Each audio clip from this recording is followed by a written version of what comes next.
तो पिछली बार एक सवाल, एक्चुअली 4 सवाल आए थे। पहला सवाल मैं बताती हूँ आपको। किसी ने पूछा था कि अगर क्षमा, सरलता, दया, संतोष और सत्य अपने आप आते हैं, अपने आप, तो क्या हमें उन्हें कुछ एफर्ट नहीं करना है? क्या कोशिश नहीं करनी है? उन्हें कल्टीवेट नहीं करना है? तो ये वैसे तो मैंने आंसर दिया हुआ है उसी सेशन में, लेकिन देखिए यही कभी कभी ना प्रॉब्लम हो जाती है अष्टावक्र गीता को पढ़ने में। और जैसे मैंने बताया कि ये कौन सा है, ये आखिरी ज्ञान है, ये आखिरी स्टेप है सीढ़ी का। तो अगर वो उतर जाती है, अगर आप में उतर गई, तो ये सवाल ही नहीं आएगा, है ना। तो इवेंचुअली क्या होगा, ये सब उतरेगा ही। लेकिन जब तक नहीं उतर रहा है तो क्या हम एफर्ट नहीं करेंगे? बिल्कुल एफर्ट करना है। जो भी आपको साधना बताई गई है, आप जिस भी मार्ग पे हैं, आपको अपने गुरु के निर्देश में चलना है। और अगर आपको बताया गया है कि आपको जैसे बहुत सारे लोगों को फॉरगिवनेस एक्सरसाइज बताई जाती है कि जहां पर भी उन्हें द्वेष रहा हो, जहां पर भी उन्हें ऐसा रहा हो कि मुझे बहुत परेशानी है इन लोगों से, या मेरे साथ क्या हुआ लाइफ में, तो आपको जरूर उन चीजों में फॉरगिवनेस मांगनी होगी।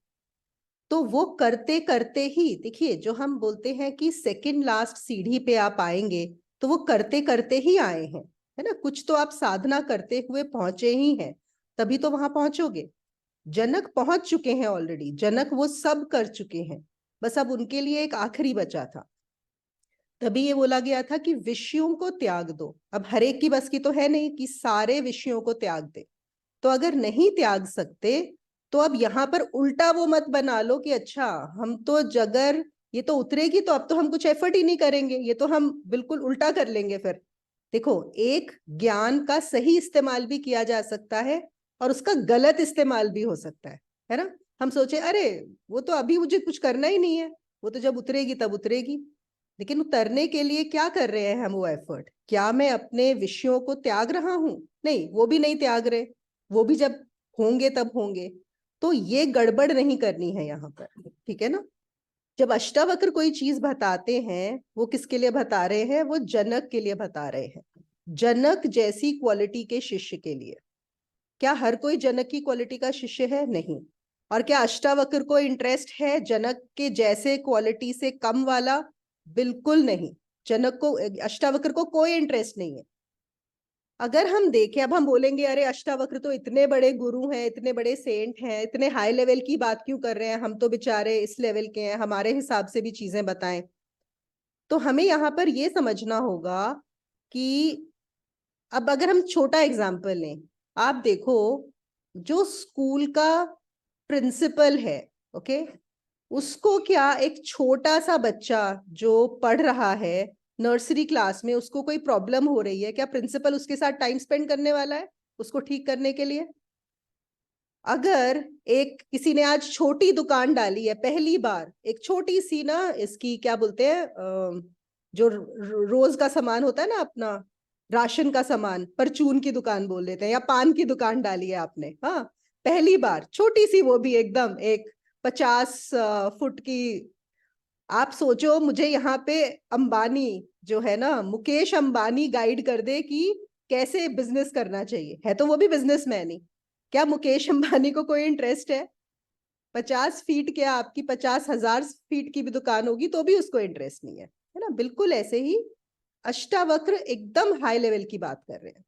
तो हमें क्या करना है? हाँ, हमें इंस्पायर होना है कि हम उस कैटेगरी के शिष्य बन सके, जनक जैसे, कि हमें अष्टावक्र जैसा कोई गुरु मिले और जो बताए और हम समझ जाएं। लेकिन तब तक जो भी आपके गुरु ने आपको साधना बताई है वो करते जाना है, ठीक है ना। तो बिल्कुल कल्टीवेट करना है आपको। दूसरा एक आया था कि जो मैंने स्टोरी बताई थी अष्टावक्र जी की कि वो कैसे जनक को मिले थे, वो अलग अलग जगह पर अलग है। तो उपनिषद गंगा जैसे बहुत फेमस हुआ है, वहां पे स्टोरी बिल्कुल अलग है। जैसे मैंने क्या बताया था कि वहां पे ये जब ड्रीम आने की वजह से, जब जनक परेशान थे तो उन्होंने सभा बुलाई थी सब विद्वानों की। तो उसमें उपनिषद गंगा में एक अलग स्टोरी बताई गई है, और अगर आप ओशो का सुनेंगे तो वहां पे वो एक अलग स्टोरी है। तो आपको ये 4-5 अलग अलग वर्जन्स मिलेंगे कि कैसे अष्टावक्र और जनक का जो संवाद की भूमिका है वो क्या थी, कि मतलब what was the context in which Ashtavakra and Janak met and how Janak was asking those questions to Ashtavakra. ये आपको अलग अलग मिलेंगे, तो इसमें कंफ्यूज होने की बिल्कुल जरूरत नहीं है। मुझे लास्ट टाइम ही आप ये बता देना चाहिए था सेशन में, जो मैं भूल गई बताना, कि देखिए अभी हम there is no way of knowing कि उसमें करेक्ट स्टोरी कौन सी है ना। अब हम नहीं जान सकते, वो जैसे भी वो स्टोरी पास ऑन हुई है, लेकिन यहाँ पे इंपॉर्टेंट क्या है, वो स्टोरी इंपॉर्टेंट नहीं है, इंपॉर्टेंट है डायलॉग, इंपॉर्टेंट है उनके बीच में क्या हुआ। So let's focus on what is important, the story is the least important. Okay. फिर एक तीसरा सवाल आया था कि अगर सरलता उतरती है, अगर सरल और कुछ लोग जटिल होते हैं, तो अगर हमें कोई मैनिपुलेट कर रहा है, अगर कोई हमें परेशान कर रहा है, तो और हम ऐसे नहीं हैं, तो क्या हम उनको अलाउ करें, क्या हम अपने दूसरों को हमारे साथ जो वो कर रहे हैं करने दें?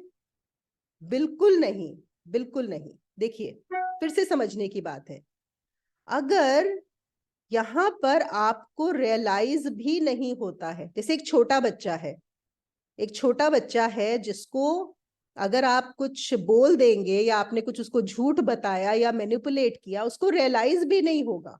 अगर आप इतने सरल हैं, आपको फर्क भी नहीं पड़ता अगर मैनिपुलेट हो गए हैं, वो एक बात अलग है। और अगर हम सोचे कि हाँ मैं मैनिपुलेट हो रहा हूं, मुझे पता है, मुझे अच्छा भी नहीं लग रहा, लेकिन मुझे तो होने देना चाहिए क्योंकि उसी से होगा कि मैं बहुत सरल हूं, ये अब आपने अपने ऊपर एक चीज लपेट ली, ये आप ऊपर से कवर कर रहे हैं अपने आप को, ये हेल्प नहीं करेगा। और हमारा जो मन होता है ना, ये बहुत सारे ऐसे काम करता है कि ऊपर से ओढ़ लेता है चीजें। ऊपर से ओढ़ने से नहीं होगा कि हाँ इससे लगेगा कि मैं देखो कितना विनम्र हूं, मैं कितना सीधा हूं, मैं कितना सरल हूं, मुझे तो लोग बेवकूफ बना के चले जाते हैं।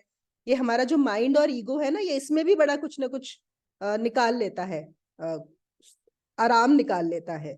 तो नहीं, बिल्कुल नहीं, किसी को भी ये। और एक और चीज मैं हमेशा बताती हूँ, मैं हमेशा बताती हूँ कि just because you are walking on the spiritual path, क्योंकि आप एक आध्यात्मिक पथ पे हैं, इसको बिल्कुल भी ये मत सोचिए कि अब हमारे साथ कोई जो कर दे, हम तो बेचारे सीधे साधे, हम कुछ नहीं करेंगे। आप अपनी तरफ से कभी किसी को परेशान मत करो। जहां तक हो सके, अगर आप उन चीजों को अवॉइड कर सकते हो, डील कर सकते हो, करो। लेकिन अगर कोई आपके ऊपर हावी हो रहा है, अगर आपको कोई परेशान कर रहा है, और अगर आप उसके अगेंस्ट एक्शन ले सकते हो, अगर आप इतने स्ट्रांग हो, इतने समर्थ हो, तो बिल्कुल आपको दूसरों को अलाउ नहीं करना है मैनिपुलेट होना। प्लीज ये याद रखो। देखिए अगर हम कृष्ण को भी देखेंगे, वो एक हाथ से दे रहे हैं आशीर्वाद और एक हाथ में है सुदर्शन चक्र। राम को देखिए, एक हाथ में आशीर्वाद, एक हाथ में धनुष, है ना। तो इट इज अ बैलेंस। आपको किसी का बुरा नहीं करना, आप अपनी तरफ से कभी किसी को नहीं करेंगे, लेकिन अगर कोई आपको परेशान करता है और आप स्ट्रांग हैं, तो जरूर एक्शन लीजिए। एक हमारे क्रिया योग वाले गुरुजी ना एक स्टोरी सुनाते थे, जो मैं आप लोगों के साथ शेयर करना चाहूंगी, और वो बहुत बहुत ही अच्छा उन्होंने चीज बताई थी। वो कहते हैं, सपोज ऐसा करो, सोचो कि तुम सड़क पर जा रहे हो और सड़क पर सामने एक बिच्छू पड़ा हुआ है, बड़ा सा, ठीक है। अब वो बिच्छू अगर है जो तुमको पता है कि तुम्हें काट सकता है या किसी को भी काट सकता है, तो दो चीजें हो सकती हैं। पहला तरीका है कि अगर आपने बहुत स्ट्रॉन्ग जूता पहना हुआ है या चप्पल ऐसी पहनी हुई है कि आप उस बिच्छू को मार सकते हैं बिना खुद परेशान हुए। ऐसा ना हो कि बिच्छू अगर नंगे पैर होंगे और आप बिच्छू को मारोगे तो वो बिच्छू काट जाएगा, वो आपसे ज्यादा स्ट्रांग है। लेकिन अगर आपने जूता पहना हुआ है भारी, तो आप उसको मार सकते हो, तो आप उसको जरूर मार दीजिए। और यहाँ पे बिच्छू से मतलब ऐसा भी है कि कोई भी ऐसे लोग आपकी लाइफ में जो आ जाएं, जो आपको परेशान कर रहे हैं, या कुछ लोग होते हैं जो कुटिल होते हैं और आपके उसमें आए हैं और आप इतने स्ट्रांग हो कि आप उनके साथ एक्शन ले सकते हो, तो जरूर लो। लेकिन अगर आपको लगता है आप वीक हो, आप कमजोर हो, जैसे यहाँ पे आपने जूता नहीं पहना हुआ, आपको पता है अगर आप नंगे पांव मारोगे, आपने चप्पल ऐसी पतली सी पहनी हुई है कि वो बिच्छू आपको काट सकता है, तो आपको क्या करना है, फिर आप उसको अवॉइड करके साइड से निकल जाइए, जस्ट इग्नोर। अगर आप कमजोर हो तो लड़ो मत वहां पर, लेकिन जान लो, अंदर से ये जानो कि हाँ, मेरे पास वो क्षमता नहीं है इससे लड़ने की, इट इज ओके। वहां पे कुछ ये मत सोचो कि मैं बड़ा विनम्र हूं, या मैं कैसे मार दूं, मैं तो बड़ा अहिंसक हूं, मैं तो, ये सब मत ऐड करो। बस एक्सेप्ट करो और चले जाओ वहां से, क्योंकि कोई ना कोई जरूर आएगा जिसने जूता पहना होगा, कोई ना कोई आएगा जो उस बिच्छू को मार देगा। ऐसे ही लोगों की बात होती है। कुछ लोग होते हैं जो कुटिल वृत्ति के ही होते हैं, जो परेशान करते हैं। अगर आप में वो क्षमता है उनको सबक सिखाने की, तो जरूर सिखाइए। और अगर आप में नहीं है तो ये जानते हुए कि मुझ में नहीं है, उसको छोड़ के आगे बढ़ जाइए, ठीक है ना। और जो अष्टावक्र यहाँ पर बात कर रहे हैं वो बिल्कुल अलग लेवल की बात है, बिल्कुल अलग।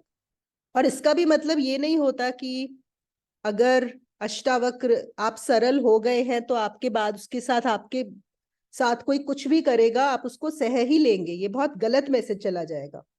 अगर ऐसा होता तो जो श्री राम है वो तो रावण को माफ कर देते, है कि नहीं, कि चलो कोई बात नहीं, सीता को ले गया था चुरा के, अब सीता तो मिल गई, छोड़ देते हैं, रावण को माफ किया। किया क्या उन्होंने, माफ, मारा ना।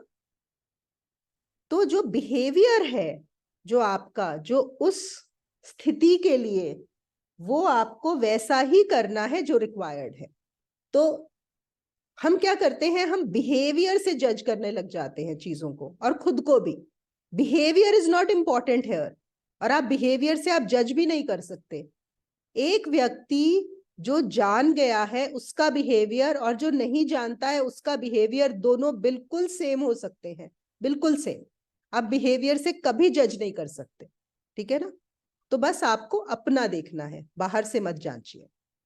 और लास्ट सवाल आया था कि कैसे त्यागे विषयों को, कैसे त्यागे।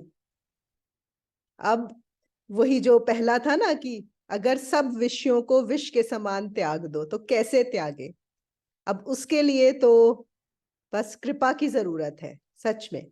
कैसे, वही है कि आप अपनी साधना करते जाइए, और एक समय आएगा, अगर आप अपनी साधना करते रहेंगे, एक समय जरूर आएगा जब आप आखिरी सीढ़ी पर पहुंच जाएंगे, और उस सीढ़ी पर कुछ करना नहीं पड़ेगा, बस वो सच में गुरु का आदेश लगेगा, और आप उन विषयों को त्याग देंगे। बहुत एकदम, बहुत ही आराम से ये चीज हो जाती है, बहुत प्यार से। जैसे बोलते हैं ना कि जब फल पक जाता है तो बस उसको छूने की जरूरत होती है। आप लोगों ने देखा है पेड़ पे अगर कोई पका हुआ फल होता है, बस उसको हाथ लगाया और वो हाथ में आ जाता है, बिल्कुल कुछ नहीं करना पड़ता। और जो कच्चा फल होता है उसको आपको खींचना पड़ता है, कभी कभी उसमें पेड़ में भी घाव आ जाता है, फल में भी घाव आ जाता है ना। तो अपने आप को पकने दीजिए, पकाइए। और कैसे पकेंगे, साधना से पकेंगे, साधना से, और कोई तरीका नहीं। और जो साधना से पका हुआ फल होता है, जैसे माली के हाथ में आता है, बिल्कुल ऐसे ही अगर गुरु मिलता है तो गुरु के साथ वो होते ही कुछ तो एक अल्केमी होती है, कुछ ऐसा होता है कि बस वो चीज आपको भी क्लियर हो जाती है उस समय, बस इतनी सी ही बात है। अब हम चलते हैं वर्स 3 पर।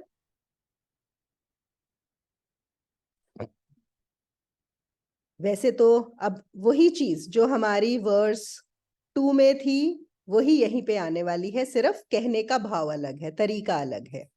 तो यहां पर वो क्या बोल रहे हैं, न पृथ्वी न जलम न अग्नि वायुर्दोनम न भवान। तो तुम न पृथ्वी हो, न जल हो, न अग्नि हो, न वायु हो, न आकाश ही हो। मुक्ति के लिए तुम अपने आप को इन सब का चित्त स्वरूप साक्षी ही समझो, है ना, जो तीसरा श्लोक है। अगर आप लोगों ने निर्वाण षटकम पढ़ा हो आदि शंकराचार्य जी का, ये और वो बिल्कुल सेम है, एग्जैक्टली द सेम। तो यहां पर वो क्या बोल रहे हैं, ये जो 5 एलिमेंट्स हैं, हम सबको पता है कि ये पूरा विश्व और ये जो शरीर है वो उन्हीं का बना हुआ है। क्या क्या है? पृथ्वी, अग्नि, जल, वायु, आकाश। हमारी जो देह है वो भी उससे बनी है। और यहां पर अष्टावक्र जनक को बोलते हैं कि तुम ये सब नहीं हो, तुम अपने को इन सब का साक्षी मानो। देखिए, सिर्फ तीसरा श्लोक है और साक्षी पे बात आ गई है। यह है अष्टावक्र की गीता, है ना। साक्षी क्या है? साक्षी मतलब एक तरह से समाधि की बात हो रही है। तीसरे ही श्लोक में समाधि की बात हो रही है। वो आपको ये नहीं बता रहे कि कैसे लगेगी, ये करना है, वो करना है, नहीं, कुछ करना नहीं है।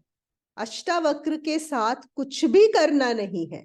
बस उन्होंने क्या बोला, तुम इनको, अपने को इनसे अलग मानो, ये जान लो कि तुम ये सब नहीं हो।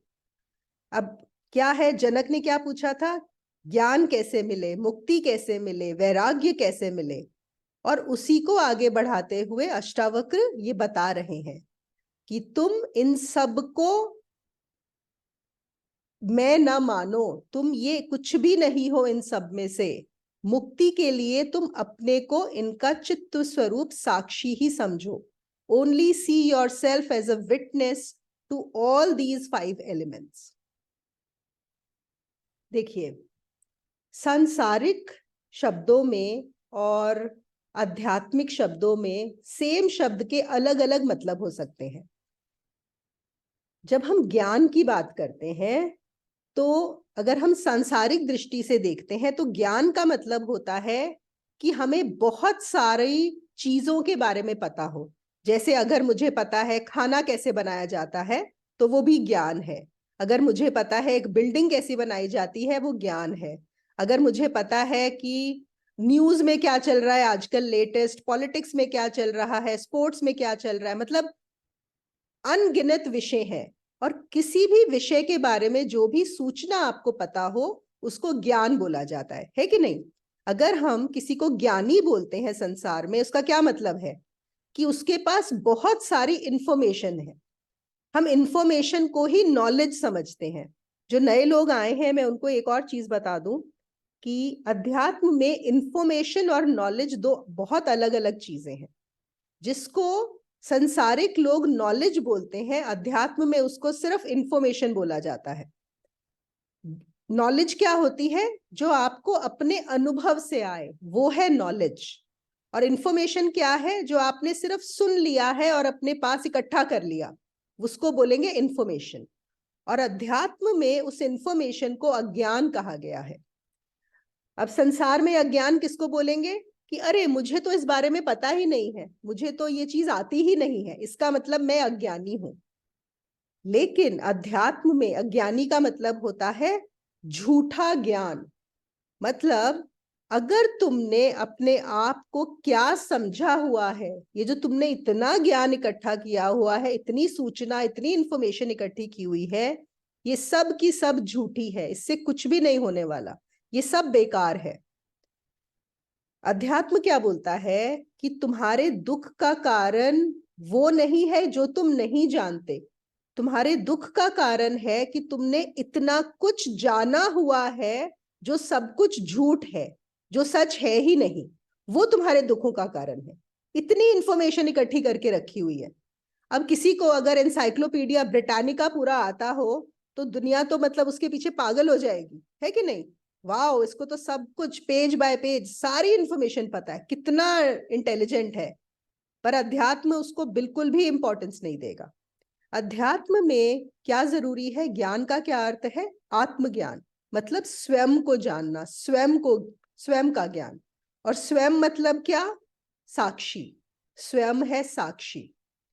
इसीलिए अष्टावक्र यहां पर क्या बोल रहे हैं कि तुम अपने आप को जानो कि ये पांचों तुम नहीं हो। ये जो पांचों पदार्थ हैं, the 5 elements, you are not that.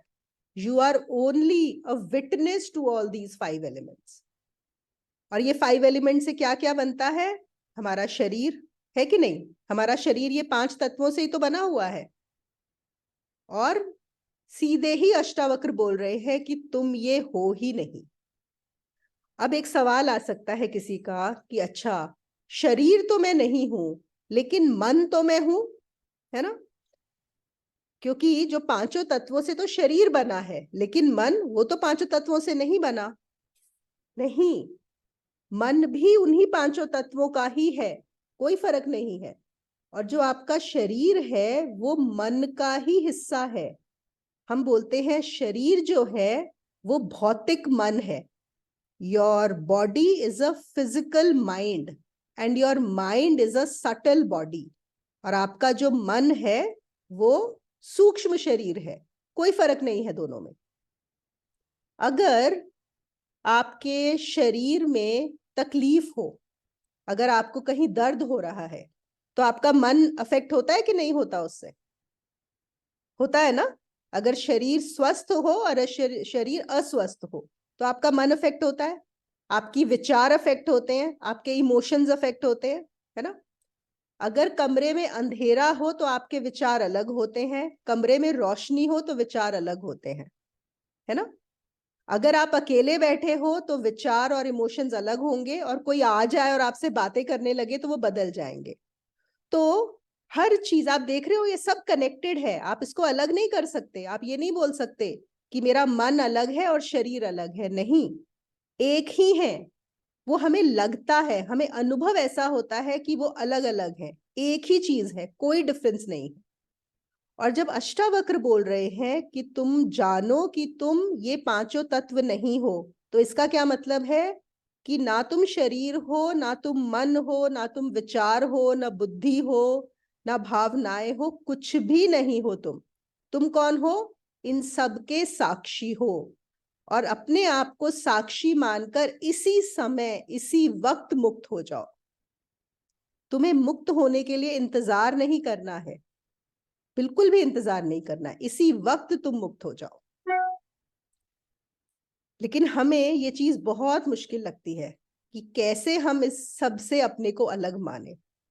मैं ऐसे ही एक बार सोच रही थी कि आप लोगों ने सुना होगा कि जो बहुत सारे लोग हैं आजकल उनको नींद नहीं आती, और काफी बीमारी है कि नींद बिल्कुल नहीं आती, या तो वो नींद की गोलियां खाते हैं, या कुछ कुछ लोग मतलब जो भी प्रोसेसेस करते हैं वो बोलते हैं नींद कैसे आएगी। और अगर उनको बोलो, अगर कोई आपसे पूछे जिसको नींद अच्छी आती है कि नींद कैसे आती है, क्या प्रोसेस है, तो कोई प्रोसेस है क्या? आप कोई प्रोसेस करते हो क्या? बस कुछ अपने आप नेचुरली कुछ सिस्टम में होता है और नींद आ जाती है और आप सो जाते हो। मतलब कितना सिंपल है, कुछ है ही नहीं, इट इज सो नेचुरल। लेकिन जिसको नींद नहीं आती उससे पूछो, और ऐसे बहुत से लोग हैं जो अब नेचुरली सो ही नहीं सकते। इतनी कॉम्प्लिकेट हो चुकी है लाइफ कि नेचुरली नहीं सो सकते। तो उनको जानना है कि ये कैसे कैसे क्या क्या करें, हम कैसे करें। बिल्कुल ऐसे ही अष्टावक्र यहाँ पे क्या कह रहे हैं कि बस जानो कि तुम ये पांचों तत्व नहीं हो और तुम इनके साक्षी हो। कुछ करना है ही नहीं, बस जानना है। लेकिन जिसको नींद नहीं आती वो कैसे जानेगा, है ना। बिल्कुल वैसी ही चीज है यहाँ पर। देखिए, जैसे मैंने पिछली बार भी बोला था, अष्टावक्र गीता में क्या होता है, हर श्लोक अपने आप में पूर्ण है। यहाँ पे कोई प्रोग्रेसिव नहीं हो रहा है, हमारा प्रोग्रेशन नहीं हो रहा है कि हम एक स्टेप सीखेंगे फिर दूसरा। हर श्लोक लास्ट स्टेप है, हर श्लोक पूर्ण है। हमने जो पिछली बार किया था दूसरा श्लोक, वो समझ गए, मुक्ति। ये वाला श्लोक, अगर ये जान गए कि मैं ये पांचों तत्व नहीं हूं और मैं इनका साक्षी हूं, मैं इनका विटनेस हूं, इसी समय मुक्ति। इंतजार नहीं करना है, फ्यूचर की बात ही नहीं है ना। मुक्ति समाप्त।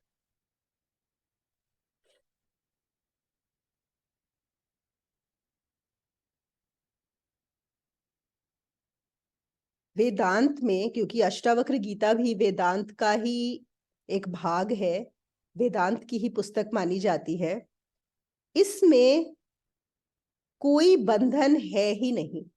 जो भी बंधन है वो आपने अपने ऊपर आरोपित किए हुए हैं। You have thought that there is a bondage, otherwise कुछ भी नहीं है। तो जैसे ही, और वो बंधन कहाँ से आ गए हैं? क्योंकि मैंने अपने आप को आइडेंटिफाई कर लिया है ये बहुत सारी चीजों के साथ। जैसे ही मैंने अपने आप को इनसे अलग किया और इनका विटनेस माना, बस मुक्ति, और उसके अलावा और कोई मुक्ति नहीं है, ये ही मुक्ति है। श्लोक 4 पर चलते हैं। ये मेरा फेवरेट श्लोक है। फेवरेट श्लोक इसलिए है कि जब मैंने कुछ साल पहले शुरू की थी अष्टावक्र गीता सुननी, तो इसी श्लोक से शुरू हुआ था। मैंने आपको बताया ना कि जितने भी लोग अष्टावक्र गीता का पाठ करते हैं वो लोग सब श्लोक नहीं लेते, कुछ कुछ श्लोक लेते हैं। और ये बहुत ही सुंदर श्लोक है। यदि देहम पृथक कृत्य चिति विश्राम्य तिष्ठसी, मतलब अगर तुम स्वयं को देह से अलग मानकर अपने चित्त में स्थित हो जाओ, विश्राम करो, विश्रामय तिष्ठसी, विश्राम करो, अधुनैव सुखी शांतो बंध मुक्तो भविष्यसि, ठीक अभी तुम सुखी शांत और बंधन मुक्त हो जाओगे, अभी इसी समय। अब मैं आपको एक और बताऊं, जो हम लोगों ने इंग्लिश वाली अष्टावक्र गीता ली थी, इसका अगर मैं पढ़ूं इंग्लिश वर्जन, वहां पे लिखा है, if you detach yourself from the body and rest in intelligence, you will at once be happy, peaceful and free from bondage. ये पूरा गड़बड़ है यहाँ पे। क्यों? क्योंकि वहां पर लिखा है कि यू रेस्ट इन इंटेलिजेंस। सी, अब देखो क्या होता है, बहुत सारे लोग सोचते हैं गुरु की क्या जरूरत है, किताबों में सब ज्ञान दिया हुआ है ना, गीता में सब ज्ञान है, अष्टावक्र गीता गुरुओं ने किताब लिख दी है, किताब पढ़ लो और हो गया काम, है ना, जरूरत ही नहीं है। बहुत सारे लोग ऐसा ही सोचते हैं। क्यों हम बोलते हैं कि किताबों और शास्त्रों में ज्ञान है लेकिन उससे नहीं आपको मिलने वाला, नहीं मिलने वाला, वहां पे संकेत दिए हैं। अब अगर कोई सोचे कि मैं अष्टावक्र गीता यहाँ पढ़ी है और इसको पढ़ लूं, अगर वो इस श्लोक पे जो ट्रांसलेशन दी है इसको सत्य मान लिया, तो वहीं पे फंस जाएगा। क्यों? क्योंकि यहाँ पे लिखा है कि यू रेस्ट इन इंटेलिजेंस। तो क्या लगेगा, क्योंकि जिसको नहीं पता उसको क्या लगेगा, इंटेलिजेंस ही सत्य है, intelligence is the truth. And here you will apply your own definition of intelligence to this word. Please understand. हम जो समझते हैं हम वही चीज अप्लाई करते हैं। वर्ड्स के भी अलग अलग मतलब हो सकते हैं। तो यहाँ पे जो इंटेलिजेंस वर्ड है, unless he means it as awareness or consciousness, it can be interpreted in a very wrong manner. And then people are going to think that intelligence is who I am. And it is very easy for you to fall into the trap thinking that I am the intelligence. No, you are not even the intelligence. है ना? तो क्या है, देखिए, अगर तुम खुद को शरीर से अलग मान करके इसी वक्त, if you can see yourself separate from this body, अब ये देखा जाए तो बहुत आसान है और देखा जाए तो बहुत मुश्किल भी है। और जिसके लिए आसान भी है अपने आप को फॉर अ सेकंड इस देह से अलग मानना, उसमें भी दूसरी प्रॉब्लम क्या है, उतना ही आसान है फिर से अपने आप को देह मान लेना। जितना आसान है देह से अलग देखना, उतना ही आसान है देह मान लेना भी। यही रीजन है कि बार बार इसमें लोग फंस जाते हैं, बार बार फंसते हैं कि मैं देह हूं, और देह के साथ आइडेंटिफिकेशन होती है। पर अगर हम थोड़ा सा दिमाग लगाएं, और ये हम लोग आत्मबोध जिन्होंने किया है, हम ऑलरेडी ये सब डिस्कशन कर चुके हैं, ये रिपीट होगा उनके लिए। देखिए, आप इसी वक्त अपने शरीर को देखिए, ठीक है, आपको अपने नाखून नजर आ रहे हैं, बाल नजर आ रहे हैं। अभी आप जाओ और अपने बाल काट दो और नाखून काट दो, तो क्या आप कट गए? मुझे ध्यान है जब मैं बहुत छोटी थी, एक बार बाल कटाने के लिए गई थी, शायद 4th या 5th क्लास में हुई होंगी। तो जब मेरे बाल कटे, तब मुझे याद है पहली बार, तो जब मेरे बाल कट के नीचे गिर रहे थे, तो ये उस समय भी मेरे दिमाग में ये सवाल आया था। मैंने कहा अरे ये तो मेरे बाल हैं, ये तो कट गए लेकिन मुझे तो कुछ भी नहीं हुआ, मैं तो अभी की वैसी हूं। मतलब एक होता है ना कि you are thinking when you are this body, the body includes this hair and the nails as well, isn't it? लेकिन अभी तो मैं बोल रही हूँ कि ये मैं हूं, है ना। अगर मैं अपने नाखूनों को ऐसे तो नहीं बोलती कि मेरे नाखून मेरे नहीं है या मेरे बाल मेरे नहीं है, वो मैं नहीं हूं, लेकिन वो कटने के बाद भी मैं हूं, है ना। तो इसका मतलब मैं शरीर नहीं हूं। अब एक और चीज देखते हैं, हम दांत भी गिर जाते हैं, है ना, तो भी आप रहोगे। आप सोच के देखो, आप अपने शरीर का एक सोचो कि एक हाथ नहीं है आपका, तो भी आप हो कि नहीं। अगर एक हाथ नहीं भी रहा आपका, तो भी आप हो। दूसरा हाथ ना रहे, तो भी आप हो। एक पैर भी निकाल दो साथ में, अभी भी हो कि नहीं हो। अगर घबरा रहे हो ये सब निकालने से, तो अष्टावक्र गीता आपके लिए नहीं है। अगर डर लग रहा हो कि मैं कैसे निकाल दूं ये सब, है ना। अब दूसरा पैर भी निकाल दो, आपके बाल भी गए, नाखून भी गए, दोनों हाथ गए, दोनों पैर गए, अभी भी हो कि नहीं हो, है ना। और आजकल तो हार्ट ट्रांसप्लांट हो जाता है, लिवर ट्रांसप्लांट हो जाता है, पता नहीं ब्रेन ट्रांसप्लांट होता है कि नहीं, वो भी शायद होने लग जाएगा। ये सब कुछ हो रहा है शरीर में, फिर भी आप हो, है ना। तो इसी से क्लियर हो जाता है कि मैं ये शरीर नहीं हूं। कैसे हो सकता हूं मैं ये शरीर? शरीर तो ये पूरा है कि नहीं। फिर अभी मेरे सामने यहाँ पे पानी का ग्लास पड़ा हुआ है, ठीक है। अभी तो मैं उस पानी के ग्लास को मैं नहीं मानती, मुझे लगता है ये मैं हूं। मैं कौन? मतलब ये जो शरीर की सीमा है वो मैं हूं, और वो जो पानी का ग्लास पड़ा हुआ है वहां पर, वो अलग है मुझसे।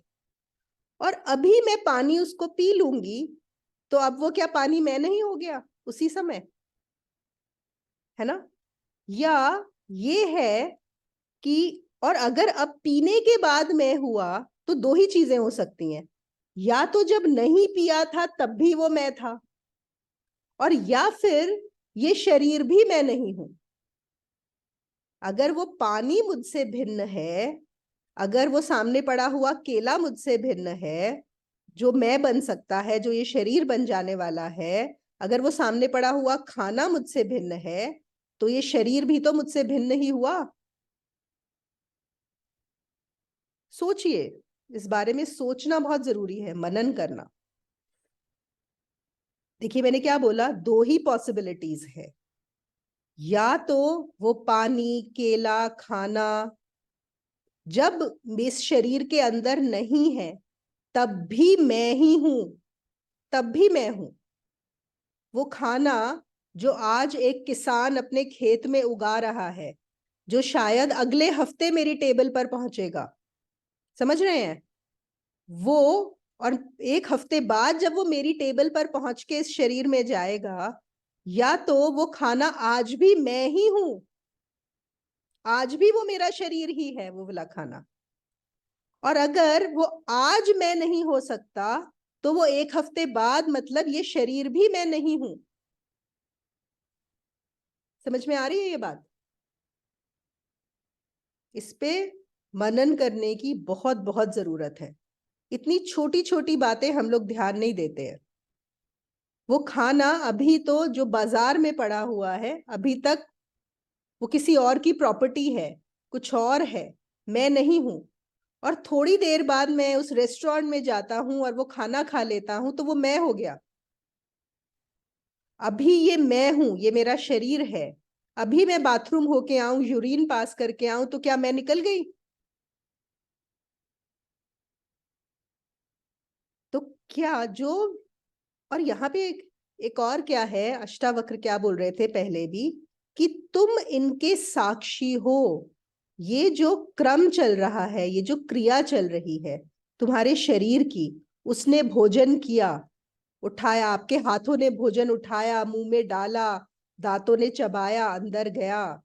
ये शरीर, ये प्रकृति का एक प्रोसेस चल रहा है।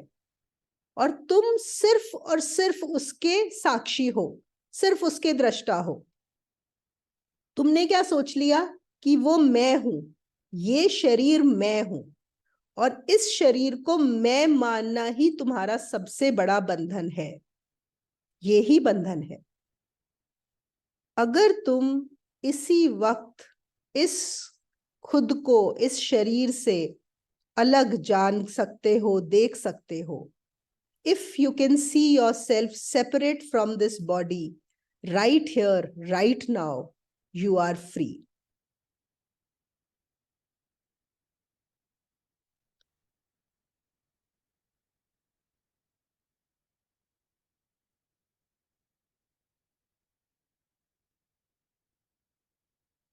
और सत्य यही है, सत्य यही है कि तुम साक्षी हो इस शरीर के, शरीर हो नहीं। बस मान लिया है, सोच लिया है, कंडीशनिंग हो गई है कि मैं ये शरीर हूं, और सारे जो बंधन हैं वो इस शरीर के साथ ही हैं।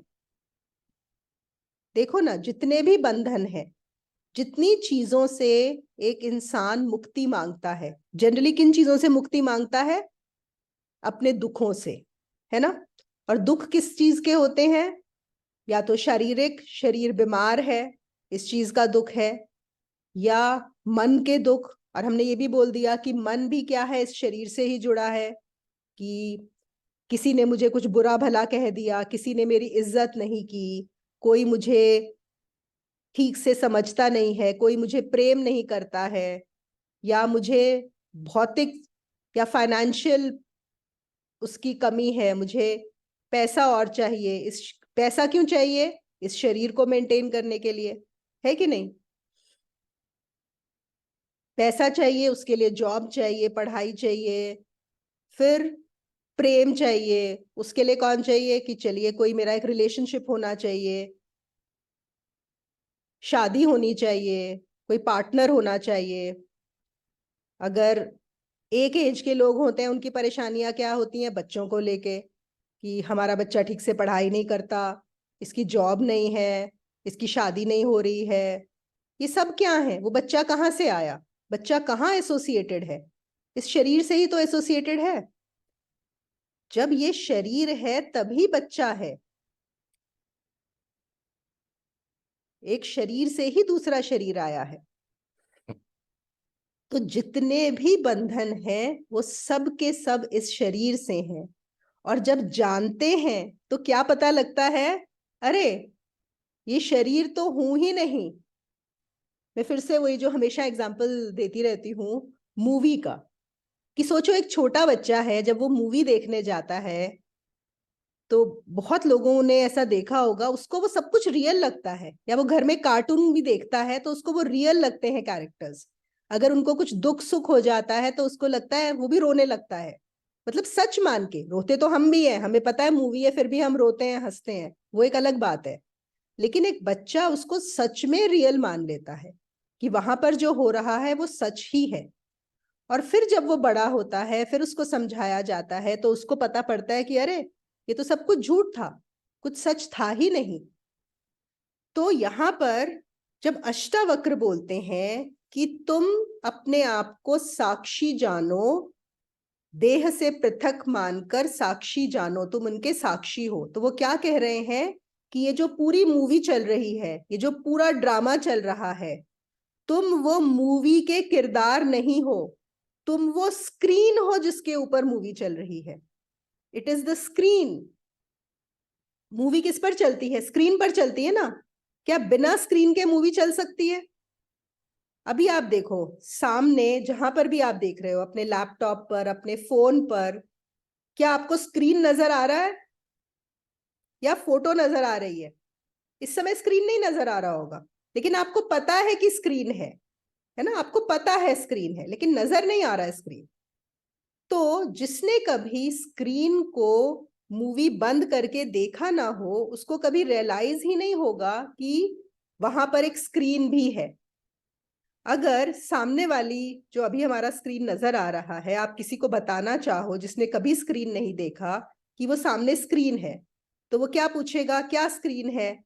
अच्छा ये जो सब लोग नजर आ रहे हैं इनके पीछे का बैकग्राउंड वो स्क्रीन है? तो आप बोलोगे नहीं नहीं वो स्क्रीन नहीं है, उसके पीछे। वो बोलेगा अच्छा वो जो काला काला नजर आ रहा है वो स्क्रीन है? आप बोलोगे नहीं नहीं वो भी स्क्रीन नहीं है, उसके भी पीछे, उसके भी पीछे। लेकिन नहीं समझ में आएगा, नहीं आएगा। फिर आपको क्या करना होगा, आप इसको पूरे को क्लोज कर दोगे। अगर आप इसको शट डाउन ले लोगे, फिर आप दिखा सकते हो कि देखो ये स्क्रीन है ना। और एक बार अगर स्क्रीन देख लिया शट डाउन करके, उसके बाद जब पिक्चर भी नजर आ रही है तो भी कभी भूलोगे नहीं कि उस पिक्चर के पीछे स्क्रीन है, क्योंकि बिना स्क्रीन के वो पिक्चर हो ही नहीं सकती। तो यहां पर अष्टावक्र क्या कह रहे हैं, वो जो पिक्चर चल रही है, तुमने उस पिक्चर को मैं मान लिया है, जबकि तुम उसके स्क्रीन हो, तुम पिक्चर नहीं हो, तुम स्क्रीन हो। अपने आप को स्क्रीन जानो और इसी वक्त मुक्त हो जाओ, इसी वक्त। और ये जो मैंने आपको बताया ना कि अगर हम मूवी को बंद करके स्क्रीन को दिखाएं तो समझ में आएगा बच्चे को, यही होता है योगिक तरीका, यही होता है योग मार्ग का काम। देखिए अष्टावक्र कहाँ खड़े हैं, फाइनल लास्ट उस पे। वो सिर्फ जो वहां तक जो स्क्रीन ऑलरेडी देख चुका है उससे बात कर रहे हैं कि देखो तुम स्क्रीन हो, तुम वो मूवी नहीं हो, बात खत्म। एक ही सेंटेंस में कहानी पूरी की पूरी इज ओवर। लेकिन योग मार्ग क्या करेगा, वो जो आपकी लाइफ में मूवी चल रही है, वो क्या करता है, योग मार्ग करते करते एक समय ऐसा आता है कि कुछ देर के लिए ये मूवी रुक जाती है और उस समय स्वयं का दर्शन होता है। और एक बार स्वयं का दर्शन हो गया, उसके बाद ये मूवी चलती भी रहे फिर चली जाती है, वो हमेशा नहीं रह सकता। वो जो समाधि की स्थिति है वो हमेशा नहीं रह सकती।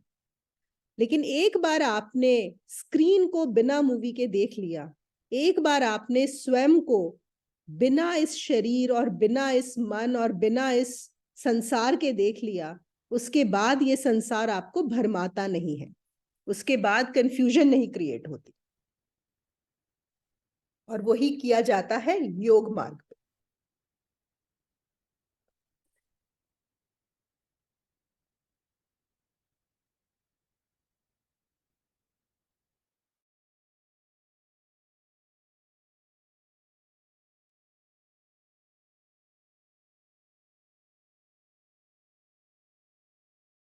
देखिए अष्टावक्र गीता सिर्फ सुनने से कुछ नहीं होगा। अष्टावक्र गीता तो बहुत ऊंचाई की बात है। आप देखिए, हम सब ने मैथ्स पढ़ा है बचपन में। क्या हम मैथ्स की बुक, सिर्फ अगर हम मैथ्स को रीड करके मैथ्स कर सकते थे कि हमने बुक पढ़ ली मैथ्स की? बहुत सारे बच्चे होते हैं, वो बोलेंगे हाँ हाँ हमने बस देख लिया ये कैसे कैसे होता है, पर एग्जाम में जाते ही बाद में फेल हो जाते हैं, है ना। क्यों? आपको उसको करना पड़ेगा, उन सम्स को सॉल्व करना पड़ेगा सीखने के बाद, है ना। जितना आप प्रैक्टिस करते हो मैथ्स की, उतने अच्छे आप मैथ्स में हो जाते हो। क्या आप स्विमिंग को एक बुक पढ़ के सीख सकते हो कि आपने बुक पढ़ ली और आपको स्विमिंग आ गई? बिल्कुल ऐसे ही। खैर वो तो हम छोटी मोटी बातों की कर रहे हैं। यहां पर हाँ, एक तो अष्टावक्र जरूर बोलते हैं कि बस सुनना ही काफी है, जानना ही काफी है। लेकिन वो जानना, सच में जानना और सिर्फ सुनने में बहुत फर्क है ना। तो सबको वो, अगर इस मार्ग पे है, अगर आप योग नहीं कर रहे हैं, कोई और साधना नहीं कर रहे हैं, तो बहुत जरूरी है कि आप फिर इस पे ही, अगर आपको ये अच्छा लग रहा है तो इस पर ही मनन करिए। मनन, मनन का क्या मतलब है कि हाँ मैंने सुन तो लिया कि मैं ये शरीर नहीं हूं। अष्टावक्र ने बोला है कि तुम इस शरीर से स्वयं को अलग जानो और विश्राम में आ जाओ और तुम मुक्त हो। पर कैसे मैं शरीर नहीं हूं, कैसे जानूं कि शरीर नहीं हूं? इस पे आपको करते रहना है, सोचते रहना है, अपनी बुद्धि को खींचते रहना है कि कैसे ये जाना जाएगा। जानना है, मानना नहीं है ना। ये मैं बहुत बार रिपीट करती हूँ ये बात, पर क्योंकि यहाँ पे बहुत दिक्कत आ जाती है, हम मानने को ही जानना मान लेते हैं। अगर एक टीचर मैथ्स का सम सॉल्व कर रहा है ब्लैक बोर्ड पे और बच्चा बोले सर बस आई ट्रस्ट यू, मैंने मान लिया कि आपने ये जो सम किया है बिल्कुल ठीक है, तो वो सर जो टीचर है वो अपना सर पीट लेगा, है ना, कि मानना थोड़ी है, वो बोलेगा तुम करो, मैं तुम्हें इसलिए सिखा रहा हूं कि तुम भी इसको करो, सॉल्व करो और सीख जाओ खुद से। वेदांत में या ज्ञान मार्ग पे 3 स्टेप्स होते हैं, श्रवण, मनन, निधिध्यासन। हम अभी क्या कर रहे हैं, हम श्रवण कर रहे हैं, सुन रहे हैं जो महावाक्य हैं, जो स्क्रिप्चर्स में महावाक्य ही है ना, एक तरह से अष्टावक्र ने जो जनक को बताया, इतना बड़ा ज्ञान है।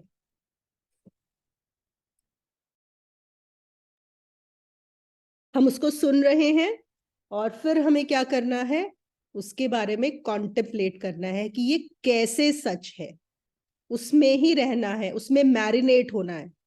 यहाँ पे तो बहुत सारी लेडीज हैं, आप लोग अचार डालते होंगे ना, तो अचार कब हमारा पूरा तैयार हो जाता है, जब मसाले अंदर तक घुस जाते हैं उसके अंदर, है ना, जब तक अंदर तक ना चले जाएं तब तक अचार रेडी नहीं होता। ऐसे ही ये जो बातें हम सुन रहे हैं, जब तक पूरी अंदर तक, जब कोई फर्क ही ना रहे, बिल्कुल पूरे उसके अंदर डूब जाओ, तब तब क्या होगा, तब निधिध्यासन की स्टेज की वो स्टेप आता है। मनन करके क्या होगा, सिर्फ आप उसमें पूरी तरह से मैरिनेट हो जाओगे। और निधिध्यासन क्या होता है, निधिध्यासन होता है कि मनन करके, हाँ अब मुझे कोई शक नहीं रहा, मुझे वो सम सॉल्व भी करना आ गया है, मुझे क्लियरली मेरी बुद्धि से पता है कि मैं ये शरीर नहीं हूं, ना मैं ये मन हूं, ना मैं ये बुद्धि हूं, मैं सिर्फ साक्षी हूं। लेकिन मेरे जीवन में अभी भी ट्रांसफॉर्मेशन नहीं आया, I am still not transformed, my life is still the same, I am not changed, है ना, वो बदलाव नहीं आया है। तो फिर बस उसके बाद सिर्फ बैठ जाना है, इंतजार करना है कृपा का और गुरु का। गुरु होते ही ये एक अल्केमी होती है, जैसे मैंने पहले भी बताया। देखिए जैसे कि जब एक बच्चे का जन्म होता है तो क्या होता है, एक मेल और एक फीमेल दोनों की एनर्जीज कंबाइन होती है ना। It is a very intimate relationship that the male and the female have, एक पुरुष और स्त्री के बीच में, जिससे कि एक बच्चे का जन्म होता है। बिल्कुल ऐसे ही जो निधिध्यासन होता है बोलेंगे, या जो समाधि का क्षण घटता है या जानने का क्षण घटता है, वो आपका गुरु के साथ, वो भी एक अल्केमी होती है, इट इज एन अल्केमी। सो जो गुरु जो उस स्थिति में है, जो स्वयं को जान चुका है, और आपने अगर अपना पूरा मनन कर लिया है और आप तैयार हैं बिल्कुल, तो आप और गुरु जब एक वार्तालाप करते हैं, एक कॉन्वर्सेशन करते हैं, या जो भी एक कनेक्शन बनता है, किसी भी तरीके से हो सकता है, बहुत तरीके हैं, बस उसी समय घटना घट जाती है। पर उससे पहले आपको क्या करना है, आपको तैयारी करनी है अपनी पूरी। इसका मैंने एक बार और भी एग्जाम्पल दिया था 2 वीणाओं का, कि प्रवीण किसको कहते हैं। प्रवीण वो होता है कि 2 वीणा रखी जाती हैं, 2 वीणा, और दोनों को ट्यून कर दिया जाता है। जो प्रवीण होता है वो एक वीणा बजाता है और थोड़ी देर में दूसरी वीणा अपने आप बजने लगती है। वो उसकी वाइब्रेशन से, उसको बजाया नहीं जा रहा, उसकी वाइब्रेशन से। जैसे आपने देखा होगा कभी कभी ऊपर से जब एरोप्लेन गुजरता है तो आपके कांच और ये सब वाइब्रेट करने लगते हैं घर के, है ना, या कुछ बहुत तेज साउंड होता है तो बहुत सारी चीजें वाइब्रेट करती हैं। तो वो कोई डायरेक्ट कनेक्शन नहीं है, लेकिन एक वाइब्रेशन है। बिल्कुल ऐसे ही एल्केमी होती है गुरु और शिष्य के बीच में, जब वो घटना घटती है। तो तब तक के लिए क्या करना है, तैयारी करनी है, साधना करनी है, और अगर इस मार्ग पे है तो मनन करना है, मनन। चलिए मैं अभी बहुत देर से बोल रही हूँ, मैं अनम्यूट करती हूँ, कोई कुछ शेयर करना चाहेगा या पूछना चाहे तो। मोनिका दी, life seems to be just, everything seems to be so complicated, कोई आसान रास्ता नहीं है क्या? लाइफ आसान है क्या? आसानी है जो आप समझा रहे हैं, इससे तो हाँ, आसानी लग। इससे आसान है लाइफ तो ठीक है, अगर इससे आसान लग रही है तो अभी समय नहीं आया है इसका। ओके। हाँ, देखो क्या ओके। होता है, इसका भी टाइम होता है। मतलब जो है लाइफ में कुछ तो जो चल रहा है, this is not what it is, I am not satisfied with it, and I have questions और I have issues which are not getting answered, then there is a yes. tendency to come, and come for this path. If it is seeming so complicated, then maybe it is not the right time.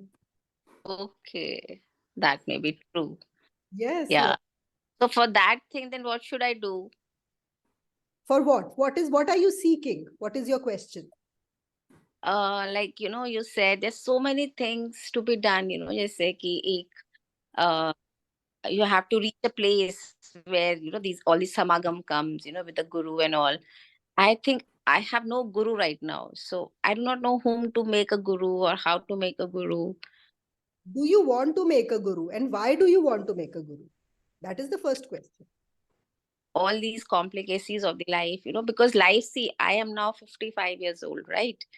So I have almost, I'm done with children's studies and they are in their jobs, we are all comfortable in life. So I am now seeking, like everybody says कि guru के बिना ज्ञान नहीं है. So first thing is to make a guru. But I do not understand how to make a guru, where to make a guru, how, like who will be my guru. I do not know anything like that. जब वो गुरु ही नहीं है तो मैं उनके साथ समागम कैसे होगा, वो हमें मुझे सिखाएंगे कैसे? I do not know how to go about everything. Right, right. So what we are talking about here, the samadhi, the last, that is the last step, Neera. Okay, you haven't even taken the first step. आप बोल रहे हो कि yes. PhD कैसे होगी, है ना? अभी तो या। नर्सरी क्लास की बात करो कि नर्सरी यस। में एडमिशन लेना है ना? बिल्कुल की बात है। तो हाँ, दैट्स व्हाट आई, कि तभी मुझे शायद इतना कॉम्प्लिकेट लग रहा है, बिकॉज मेरे अभी गुरु ही नहीं है जो मुझे शायद इन सब चीजों का, maybe I am in touch with you, I have come in touch with you, so maybe that is a starting point. I don't know, I have no idea. So the first thing, the baby step is how to make a guru. How no, do I go this about? step is not to make a guru. No, no, no. Whenever you are walking on a spiritual path or you want Mm. to take on spirituality, first is be clear in your mind that you want to take on spirituality. Okay, is this what you are looking for? Don't Okay. go by what other people are telling you कि अरे गुरु के बिना ज्ञान नहीं होता. आपको ज्ञान चाहिए भी या नहीं चाहिए, पहली बात तो ये है. क्या मोक्ष की इच्छा है? Are you looking for liberation? Are you looking for mukti? That is the first question you need to ask yourself, Okay. isn't it? Okay. When you say life is very complicated, yes, life is complicated, but there are a lot of people who enjoy living a complicated life and solving it, right? Because every day it gives you a challenge, every day you solve it and you feel good about it. Most people, Yeah. right? If that is the way you want it, then that is the way to go about it as well. In fact, that way it's not like that in my life. I am seeking something which is not complete. Like probably शायद आपने last lecture में भी ये बोला था कि कुछ होता है दिल में कि अभी I have done so much, now I need something. There's still something which you're seeking for, and you do not understand what is that. So probably कुछ तो भी है कि now we have done, as a person, as a person you have lived your life. Now it's a time कि you want to give it back. अब मुझे spiritual life में जाना चाहिए या मुझे क्या करना चाहिए. Let's see, I have just completed my Gita का जो श्रीमद् भगवत गीता है. I just finished with that course. And उसमें भी बहुत सारा कुछ पता चला, समझ में आया, लेकिन that also without a Guru. Like Guru means हम लोगों के लिए गुरु का मतलब क्या होता है कि एक a particular person to whom कोई दीक्षा देते हैं. I have no idea how to go about it. This is what people say, कि एक गुरु होना ही चाहिए. इवन श्रीमद् भागवत गीता में कृष्णा भी यही कहते हैं कि आपको एक गुरु के सानिध्य में ही आप प्रॉपरली उस सब डिसिप्लिन्स को समझ सकते हैं, सब कुछ कर सकते हैं. तो उसके लिए, लेकिन एक इंसान को कैसे पता चलेगा कि मेरे गुरु कौन है, मैं किसके पास जाऊं, कैसे करूं? Okay. For that, I will share with you. You can look at, see my other videos. I will not talk about all of that now. There's a lot. how to find a guru, how to take on a spiritual path, how to make a beginning. So first thing it starts with is not कि लोग कहते हैं, देखो सबसे पहला यहाँ पे problem क्या आ रहा है, जो मुझे आपकी स्टेटमेंट में लग रहा है कि लोग बोलते हैं एक गुरु होना चाहिए. That is not where it comes from. It has to come from within you. कि मुझे अब Yeah. कुछ करना है, जानना है, and I think I need a guru. If it comes from you, then you start looking for a guru. है ना? Oh, हाँ. और मुझे yeah. क्यों ये करना है, तो मैं आपको भेज दूंगी, मेरे 3-4 पुराने वीडियोस हैं, आप उनको देखो. If you get some clarity, otherwise you can ask those questions. ठीक है? Okay. Thank you. हाँ. और एक मैं छोटे में सबके लिए बता देती हूँ कि जब भी हम एक स्पिरिचुअल पाथ पे चलते हैं तो आपको 2 चीजें चाहिए. हाँ, एक गुरु और एक पाथ. और बहुत सारे स्पिरिचुअल पाथ्स हैं. जैसे एक हम यहाँ पे जो अष्टावक्र गीता कर रहे हैं, वो वेदांत, वो ज्ञान मार्ग है. ऐसे ही यहाँ पे मैं तो क्रिया योगी हूँ, मैं तो क्रिया योग सिखाती हूँ, तो क्रिया योग एक मार्ग है. भक्ति मार्ग होता है, बहुत सारे मार्ग है, तंत्र मार्ग है. तो पहले आपको एक अपना मार्ग चुनना होता है कि क्या समझ में आ रहा है, क्या अच्छा लग रहा है. किसी को योग करना अच्छा लगता है, किसी को मनन करना अच्छा लगता है, किसी को तंत्र करना अच्छा लगता है. फिर आप अपना गुरु ढूंढते हैं कि उस मार्ग में कौन है जो उस मार्ग पर चल पड़ा है और जिसने जान लिया है और जिसके साथ आपको अच्छा लग रहा है, समझ में आ रही है जिसकी बात. Then you look for a guru. Monica, हाँ जी Swati. I just wanted to add, like, just now what you were discussing with Neera and all that, life is complicated. I feel life is beautiful. I never felt my life to be complicated. Why people say that it is complicated? Isn't it beautiful? See, it's You yourself make the complication. Life itself is very beautiful if you accept it. it can be different for different people, isn't it? We are all different. The individual, the body is different and the mind is different when we look at the individual. So it would appear beautiful. It is nice it appears beautiful to you. It is also nice that it appears complicated to her. There is no problem. And you know But what? then ये complication भी तो अपने ही पैदा किए होते हैं ना. But there is nothing wrong in life being complicated. See, with your statement, what is coming is that life is beautiful is better than life is complicated. Isn't it? Yeah, because I always feel life is beautiful. Which is fine. Complications लोग उसको जो label करते हैं वो तो अपनी creation है ना खुद की. हाँ, अपनी क्रिएशन बोलो, कुछ भी बोलो, लेकिन यहाँ पे मैं कुछ और बोल रही हूँ. मैं कह रही हूँ Okay. complicated is also perfect and beautiful is also perfect. And it will be different for different people. Isn't it? So like we did in Atma Bodh, Gyan and Ajnan both is perfect. Yes. They go both hand are in hand. Absolutely. Got it. Now you got it. Got it. Got Yeah. it. Yeah. Yeah. Very good. तो अब हम आ गए 5th verse पे.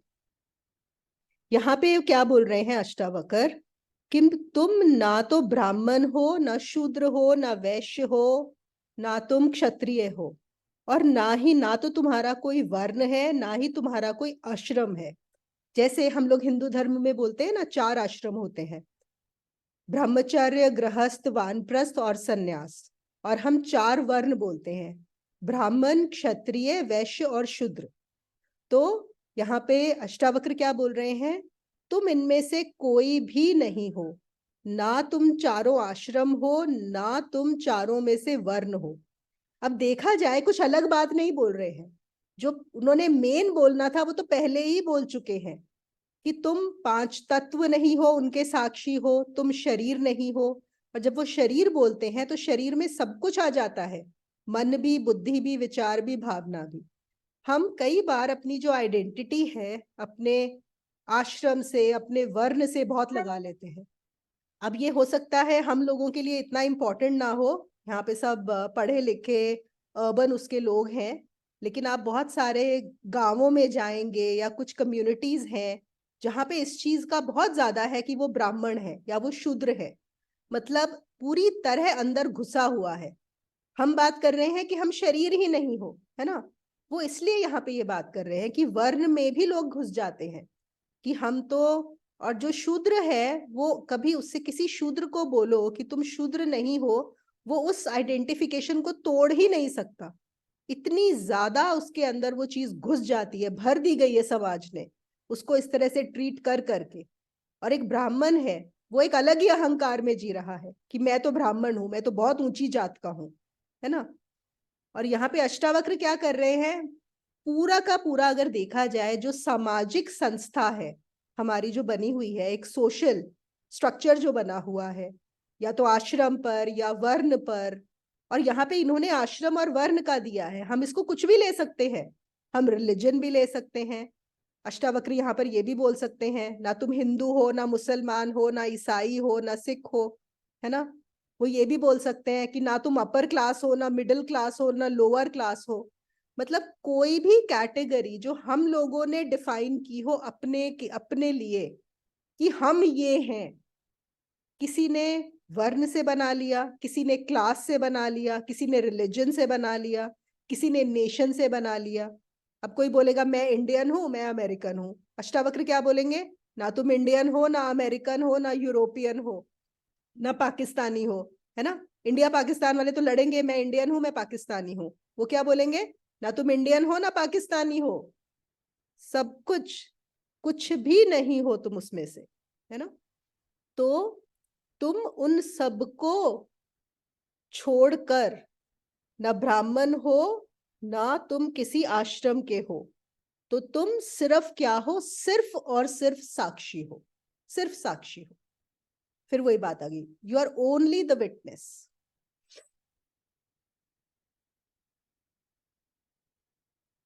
और जो अगला वाला था, इनका जो 6th वर्स था, उसमें क्या उन्होंने बताया है, धर्मो अधर्मो सुखम दुखम मानसानी न ते विभो, न कर्ता न भोक्ता मुक्त एवासी सर्वदा।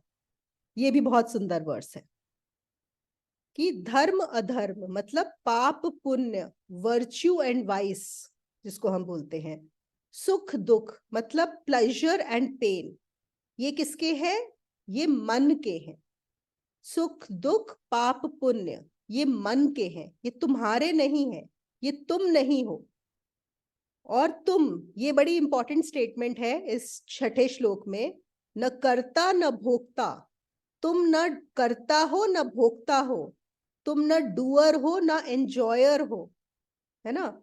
हम क्या सोचते हैं हर चीज में कि ये मैंने किया, ये तो हम भगवत गीता में भी बहुत बार डिस्कस कर चुके हैं कि जो कर्म, जब हम लोग कर्म के चक्कर में बहुत फंसते हैं कि मैंने अच्छे कर्म किए, मैंने बुरे कर्म किए, तो वो यहाँ पे क्या बोल रहे हैं, तुम करने वाले हो ही नहीं, तुम करता ही नहीं हो।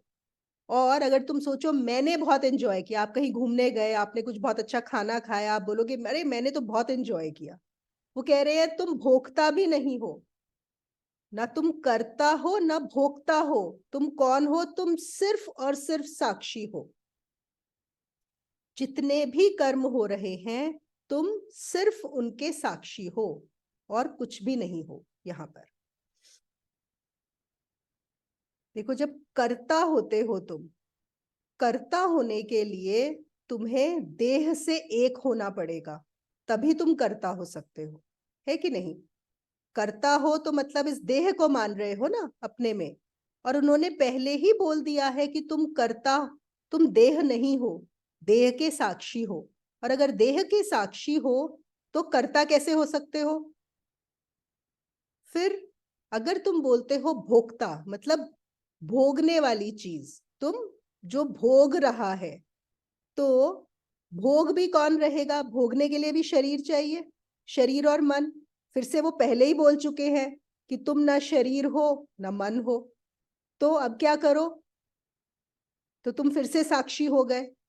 तो न कर्ता न भोक्ता, जितने भी, देखिए ये जो है ना, हम कर्म कांड का जो चक्कर हमें बताया जाता है सोसाइटी में, वो एक सोशल स्ट्रक्चर के लिए बड़ा जरूरी है कि जिनकी इतनी बुद्धि नहीं है, जिनकी इतनी समझ नहीं है, जिनकी इतना विवेक नहीं है कि वो ये जान सके कि वो करता नहीं है, तो कहाँ से शुरू करें।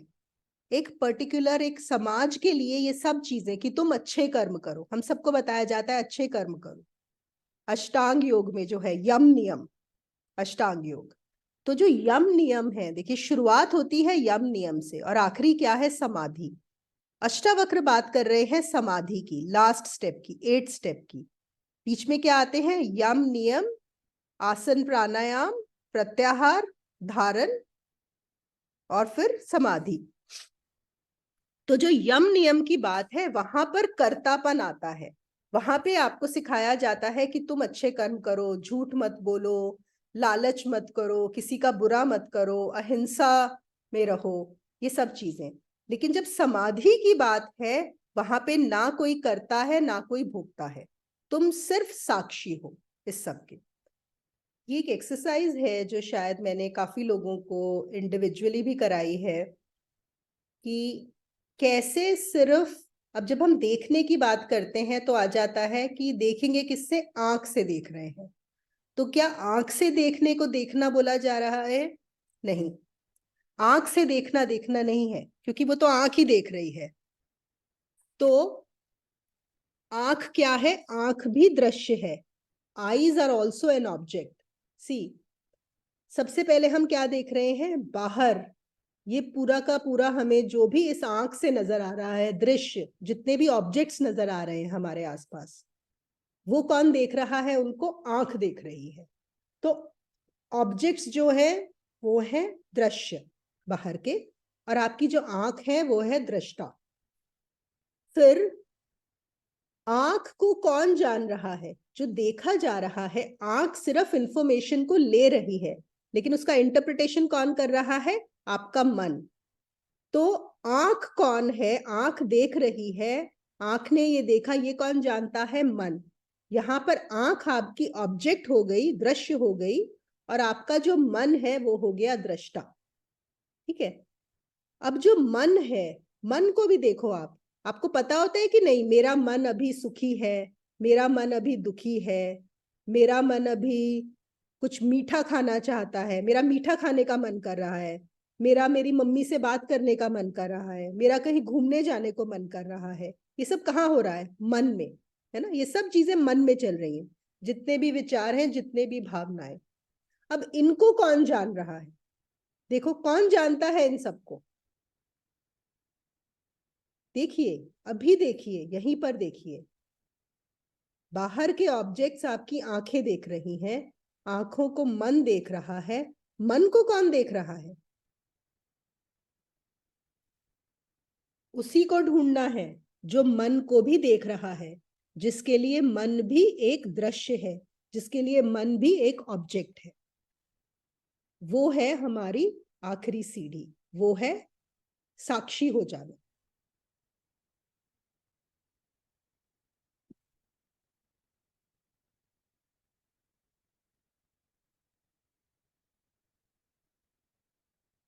तो अष्टावक्र क्या बोलते हैं? बस होना है, होना मात्र। तुमने जैसे ही जाना कि तुम करता भी नहीं हो, भोगता भी नहीं हो, तो उसी समय तुम मुक्त हो गए। बस मुक्त हो ही गए। फिर सवाल आएगा कि अच्छा, हम तो अभी मुक्त नहीं हो रहे हैं, है ना? फिर क्या करें? अभी क्या करें? नहीं समझ में आ रहा। फिर अब नहीं समझ में आ रहा तो फिर कुछ करना पड़ेगा। ओशो को किसी ने पूछा था कि आप बोलते हैं कि कुछ करना भी नहीं है, होना है, और फिर आप इतनी सारी ध्यान की क्रियाएं कराते हैं, वो डायनेमिक मेडिटेशन, कुंडलिनी मेडिटेशन, कितने सारे मेडिटेशन होते थे ओशो आश्रम में। तो वही है कि हर तरह के जो सीकर्स हैं, जो साधक हैं, जिसने बस जान लिया उसके लिए हो गया, उसको कुछ भी नहीं करना है। लेकिन अगर नहीं जाना तो फिर तो कुछ करना पड़ेगा ना। फिर क्या करेंगे? फिर हम ध्यान की ही बात करते हैं, ध्यान की क्रिया। ध्यान मतलब क्या? ध्यान भी हम ये बोलते हैं कि ध्यान आप लगाते नहीं हो, ध्यान लगता है। तो ध्यान लगता है, उसके लिए क्या करना पड़ेगा कि वो लगे? तो फिर हम आ जाते हैं प्राणायाम पर। सबसे अच्छा तरीका होता है ध्यान लगाने के लिए प्राणायाम। और यहाँ पे अच्छा होगा अगर आप लोग मेरा एक सर्वसार उपनिषद के 2 वीडियोस हैं वो देख लोगे तो और भी क्लियर हो जाएगा। फिर भी मैं यहाँ पे बात शॉर्ट में बता देती हूँ कि हमारे 5 कोश बताए गए हैं: अन्नमय कोश, प्राणमय कोश, मनोमय कोश, विज्ञानमय और लास्ट में आनंदमय। तो हम सबका एक एक्सपीरियंस ये होता है कि हमारा जो मन है वो हमारे कंट्रोल में नहीं होता। हम अपने मन से सब लोग बहुत परेशान होते हैं, या फिर हमारा शरीर स्वस्थ नहीं रहता। अब इन दोनों को कंट्रोल करने के लिए, स्पेशली मन को आप सीधा कंट्रोल कर ही नहीं सकते कभी भी। तो अन्नमय जो आपका शरीर है और मनोमय जो आपका मन है, इन दोनों के बीच में जो कोश आता है वो है प्राणमय कोश। वो है आपका सांसें जो चल रही हैं, जो आपकी वायु चल रही है। अगर आप उसको कंट्रोल कर लीजिए तो मनोमय कोश अपने आप कंट्रोल में आ जाता है। जितने भी प्राणायाम है, जो ब्रेथ है, अगर आपको सही तरीके से सांस लेना आ जाए, देखिए जैसे शरीर का हमारे मन पे बहुत प्रभाव पड़ता है। अगर आपने कहीं उल्टा सीधा खा लिया तो आपका मन परेशान होगा, कुछ ज्यादा खा लिया, या जैसे मैंने पहले भी बोला, आप अगर अस्वस्थ हैं, you are not feeling well, it will have an effect on your mind. Similarly, if your breath is not taking properly, if you are not taking the breath properly, हम लोग कैसे ले रहे हैं, सिर्फ सर्वाइवल के लिए ब्रेथ ले रहे हैं, डिफॉल्ट में हमारा एक ब्रीदिंग सिस्टम चल रहा है। अगर हम ठीक से नहीं लेना जानते तो उसका भी हमारे मन पे बहुत प्रभाव पड़ता है। और अगर हम उस ब्रेथ को ठीक कर दें, हमारे जितने प्राणायाम हैं उनका पर्पस यही है कि वो सीधा सीधा हमारे मन को इम्पैक्ट करते हैं। तो मन को कंट्रोल में लाने के लिए प्राणायाम किया जाता है। प्राणायाम करिए तो मन शांत होगा, और शांत मन होगा तो क्या होगा, उसमें ध्यान लगेगा, तब ध्यान घटेगा, और ध्यान घटेगा तब आपकी समाधि की अवस्था के लिए आप तैयार होंगे। सो स्टेप बाय स्टेप चलता है।